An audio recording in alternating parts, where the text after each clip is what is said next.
I do things that make people look at me weird. And I'm not talking about big things. I'm talking about small, daily, very specific things that most adults would never do. I brush my teeth with the wrong hand. I take walks to nowhere. I sit on my floor to answer emails. I stare at the sky every morning like I'm waiting for something to happen. People have asked me if I'm okay, more than once. But here's what I noticed. I have more energy than most people I know. I focus better. I sleep better. I get more done with less stress. And the only thing I changed was these weird little habits that nobody else does. Most adults are running on autopilot. Same routines, same defaults, same exhaustion. I decided to try the opposite. So let me tell you the strange things I actually do every day and why I'm never going back to normal. Chapter 1. The wrong hand trick. I brush my teeth with my left hand every single morning for 2 years now. I'm right-handed. This is deliberate. My roommate walked in once while I was doing it. Toothpaste on my chin. Brush going in weird directions. He asked if I was having a stroke. I told him I was training my brain. He doesn't ask me questions anymore. The first week felt ridiculous. I had the coordination of a toddler.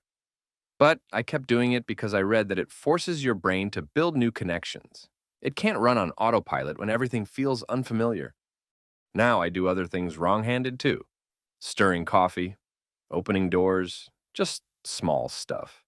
I can't prove it made me smarter, but I can tell you my brain feels more awake in the mornings than it used to. And it cost me nothing except looking weird for 3 minutes a day. Chapter 2. The 40% tax. I turned off all my notifications. All of them. 2 years ago. People think I'm unreachable. I'm not unreachable. I just check things on my schedule, not my phone's schedule. I made this change because I noticed something about myself. I'd sit down to write, then glance at a text, then go back to writing. And the words wouldn't come. My brain felt foggy. I thought I was just tired all the time. Turns out every time you switch tasks, you lose about 40% of your focus. Not because you're weak, because your brain drags the old task into the new one.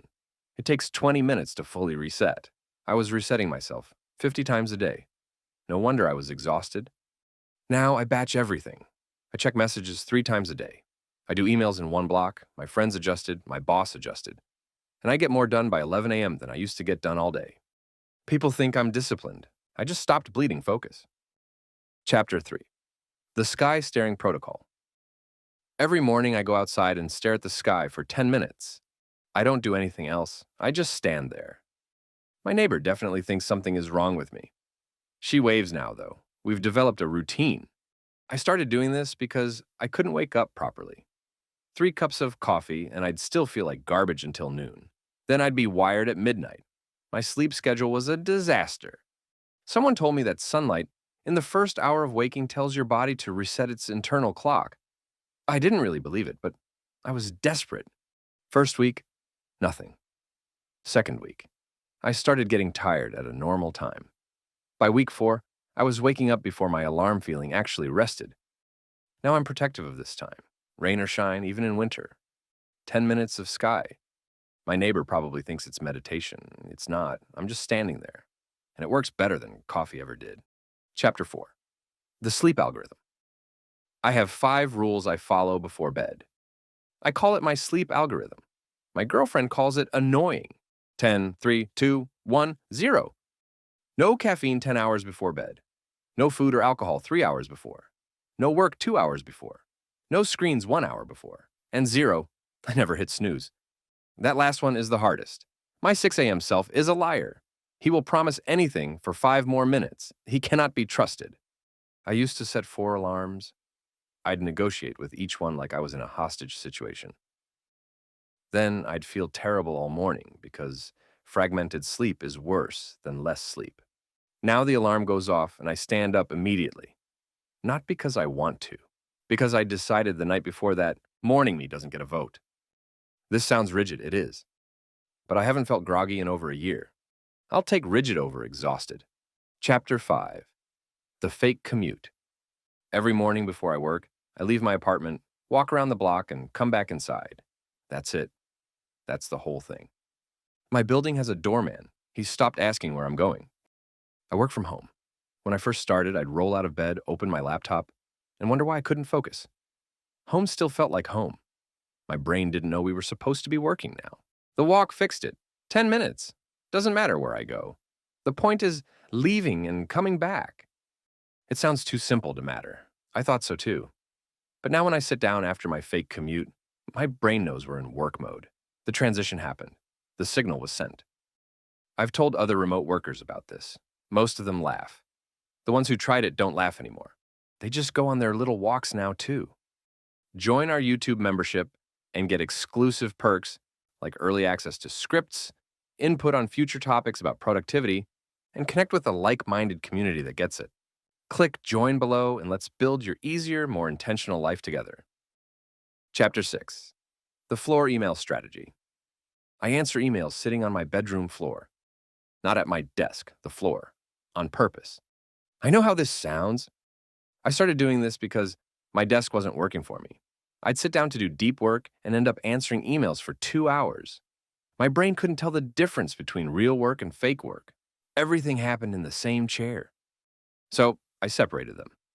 Desk is for important work only. Email gets the floor. Physically lower. Psychologically lower priority. My brain got the message fast. Now when I sit at my desk, I actually work.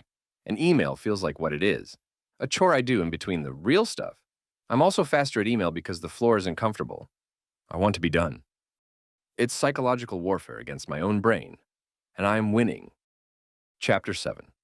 The Alien Method. When I'm stuck on a problem, I pretend I'm an alien. An alien who just landed on Earth and has no idea how anything is supposed to work. I've never told anyone this until now. I started doing it because I kept solving problems the way everyone else solved them and getting the same mediocre results everyone else got. The alien doesn't know what's normal. The alien just looks at what's actually happening and asks, does this make sense? Is there a better way? Why does everyone do it this way? Most problems I've solved in the last few years came from asking that question. Why do we do it this way? And realizing no good reason. Someone just decided once, and everyone copied them. It feels silly to pretend you're an alien. I get that. But silly works, because the moment you drop your assumptions, you see options that were invisible before. Chapter 8. The Failure Question. Before I start anything important, I ask myself one question. What would guarantee this fails? Not what would make it succeed. What would make it definitely, absolutely fail? Then I don't do those things. I started doing this after I kept failing at things I thought I was doing right. I'd focus on all the positive stuff, the goals, the vision, the plan. Then I'd get blindsided by something obvious I should have seen coming. Now I invert everything. If I want a project to succeed, I ask what would kill it. If I want a relationship to work, I ask what would destroy it. Neglect, dishonesty, taking people for granted. Then I just avoid those things. Your brain is bad at imagining success. Too vague. Too many options. But failure is specific. Failure is clear. You know exactly what kills things. I don't plan for success anymore. I plan around failure. It's more effective and less stressful. Chapter 9. The Domino System. I don't try to build habits anymore. I just attach new things to stuff I already do. I call it the Domino System. After I pour my coffee, I write one sentence. After I sit at my desk, I take 3 breaths. After I brush my teeth, I do 5 push-ups. The existing habit triggers the new one automatically. I failed at habits for years because I relied on motivation. Motivation disappeared by Tuesday. Now I don't need motivation. The dominoes just fall. I also do something weird 6 times a day. My phone buzzes and asks me one question. How do you feel right now? I programmed it myself. I did this because I realized I could be stressed for hours without noticing. Shoulders tight, jaw clenched, running on anxiety and calling it productivity. The timer forces me to actually check in with myself. People think building better habits requires discipline. I don't think so. I think it requires tricking yourself well. And I've gotten good at that. Chapter 10. The Lazy Strategy. I'm not a disciplined person. I'm lazy. I just designed my environment so lazy works in my favor. The book I want to read sits on my pillow, not my shelf. Pillow. So when I go to bed, it's right there. Gym clothes are laid out the night before. Junk food doesn't enter my apartment. Not because I have willpower, but because I don't trust myself at 10 p.m. and I know it. My phone lives in another room when I work. Social media apps are buried in folders. Anything I want to do less, I make annoying. Anything I want to do more, I make effortless. I also give myself way less time than I need because I noticed I only really focus when there's pressure. The night before a deadline, suddenly I'm a genius. So now I manufacture that. Shorter time frames, artificial urgency. My brain responds to panic, so I create a little panic on purpose. People assume I have self-control. I don't. I have systems that make self-control unnecessary. I'm not disciplined. I'm just lazy in a strategic direction. So that's it. That's what I do that most adults probably don't do. Wrong-handed toothbrushing, sky staring, fake commutes, floor emails, alien thinking, failure questions, domino habits, lazy systems. All of it sounds strange, I know. I've seen the looks. But I sleep better than I did 5 years ago. I focus better. I get more done with less stress. And the only thing that changed was adding these small, weird behaviors that normal adults don't do. Normal is following the same routines everyone follows and getting the same results everyone gets. Tired, scattered, wondering why everything feels so hard. I stopped doing normal. That's the whole secret. You don't have to do all of this. Pick one. The one that made you think, okay, that's weird, but I could try it. Do it tomorrow, just once. Because weird works, and normal is why everyone's exhausted. That's what I've learned, and now you know too. And hey, if you like this video, don't forget to subscribe and hit that like button. Also, let me know your thoughts on what I just shared. Oh, and there's more. I've just started a Patreon to help support these videos and connect with you more directly. Check out the link in the description if you'd like to join.